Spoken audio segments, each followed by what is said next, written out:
Hello friends, welcome back. हम लोग देख रहे हैं मशीन लर्निंग की सीरीज़ और आज हम लोग देखेंगे व्हाट इज़ स्टैंडर्ड डेविएशन और वेरिएंस। तो स्टैंडर्ड डेविएशन ये बताता है कि डेटा कितना स्प्रेड आउट है, ओके, कितनी दूर तक फैला हुआ है। ये दो तरह के होते हैं, ओके। पहला होता है लो स्टैंडर्ड डेविएशन और दूसरा है high standard deviation.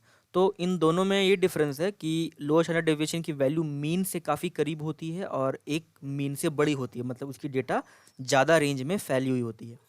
Okay. So I hope आपको समझ में आ गया होगा। बहुत ही सिंपल सा कॉन्सेप्ट है और यहाँ पे आप देख पाएंगे कि क्या होता है इसका एक्चुअल फार्मूला मैथ्स में, बट यहाँ पे हम लोग के पास सिंपली मेथड है VAR वेरिएंस के लिए और STD स्टैंडर्ड डेविएशन के लिए। तो चलिए इंपोर्ट कर लेते हैं नंपाई को और सिंपली कैलकुलेट करते हैं स्टैंडर्ड डेविएशन। तो यहाँ पे एक वेरिएबल ले लेते हैं, लेट्स से वैल, ओके।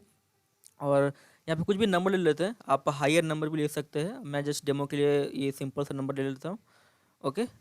और यहाँ पे फिर मैं करता हूँ, एक वेरिएबल ले लेते हैं जिस पे हम लोग स्टैंडर्ड डेविएशन को स्टोर करवाएंगे।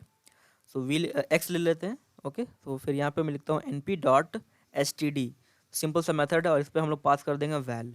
तो मुझे क्या मिल जाएगी, स्टैंडर्ड डेविएशन। फिर मैं एक्स को प्रिंट करता हूँ तो मुझे मिल जाएगी स्टैंडर्ड डेविएशन। सिंपल सा है, ओके, जस्ट 4 लाइन की कोड है, ओके। सो ये आप मैथ्स में अगर 9-10 में अगर आपने पढ़ा है तो काफ़ी लंबी होती थी एक्चुअली। तो मशीन लर्निंग से काफ़ी इजी हो जाता है, मतलब पाइथन में नंपाई की मदद से, ओके। सो यहाँ पे रन कर दिया मैंने, ये देखिए आउटपुट आ गया आपके सामने। तो ये है हमारा स्टैंडर्ड डेविएशन, ओके।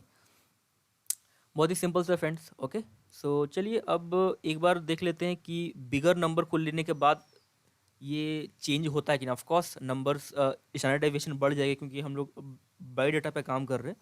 तो ले लेते हैं, बिग डेटा ले लेते हैं 3 डिजिट का, ओके। सो यहाँ पे ये मैंने ले लिया और अब मैं अगर रन करता हूँ तो मुझे स्टैंडर्ड डेविएशन की वैल्यू थोड़ी ज़्यादा मिलेगी, ओके। सो ये सब बेसिक्स है मशीन लर्निंग की सीरीज़ में, आपको जाननी चाहिए जब हम लोग मॉडल बिल्ड करेंगे तब। जस्ट मैं बेसिक बता रहा हूँ, हर वीडियो में मैं बोल रहा हूँ क्योंकि हम लोग बेसिक पढ़ रहे हैं अभी, ओके, बिल्कुल बेसिक, ओके। सो ये हो गई। सो अब देख लेते हैं what is variance. So variance भी एक तरह का नंबर है जो ये बताता है कि डेटा कितना स्प्रेड आउट है। ये स्टैंडर्ड डेविएशन की तरह ही, तो ये जस्ट सिंपल सा डिफरेंस है इन दोनों में, ओके।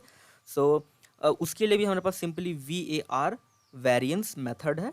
तो हम STD की जगह VAR सिंपली पास कर देंगे तो मुझे वेरिएंस मिल जाएगा, ओके। सो यहाँ पे बहुत ही ह्यूज अमाउंट ऑफ डेटा आप ले सकते हैं। ये मैं आपको दिखाने के लिए ज़्यादा कॉन्सेप्ट कॉन्सेप्ट क्लियर रखना चाहता हूँ मैं, ओके। और यहाँ पे हम लोग देख सकते हैं वैर लिख दिया मैंने और अगर मैं रन करूँ तो ये देखिए मुझे वेरिएंस मिल रहा है।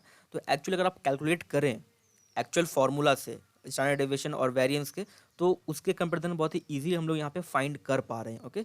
सो ये चीज़ें आसान कर देती है, ओके। आई होप आपको समझ में आ गया होगा, बहुत ही बेसिक सा कॉन्सेप्ट है, ओके। हम लोग अपने अगले वीडियो में बात करेंगे डेटा को कैसे विजुलाइज करेंगे, ओके, मतलब टू डी में, 2D डायमेंशन में, ओके। सो उसके लिए हम लोगों को पढ़ना पड़ेगा मैट प्लॉट लिप लाइब्रेरी और पाइलॉट, ये 2 लाइब्रेरी हम लोग पढ़ेंगे अपने अगले वीडियो में। सो आई होप आपको समझ में आ गया होगा। Thank you so much. Hit the like button, subscribe the channel अगर आप मेरे चैनल पर नए हैं तो, क्योंकि ऐसे प्रोग्रामिंग वीडियोज़ मैं हमेशा लाता रहता हूँ। Thank you so much.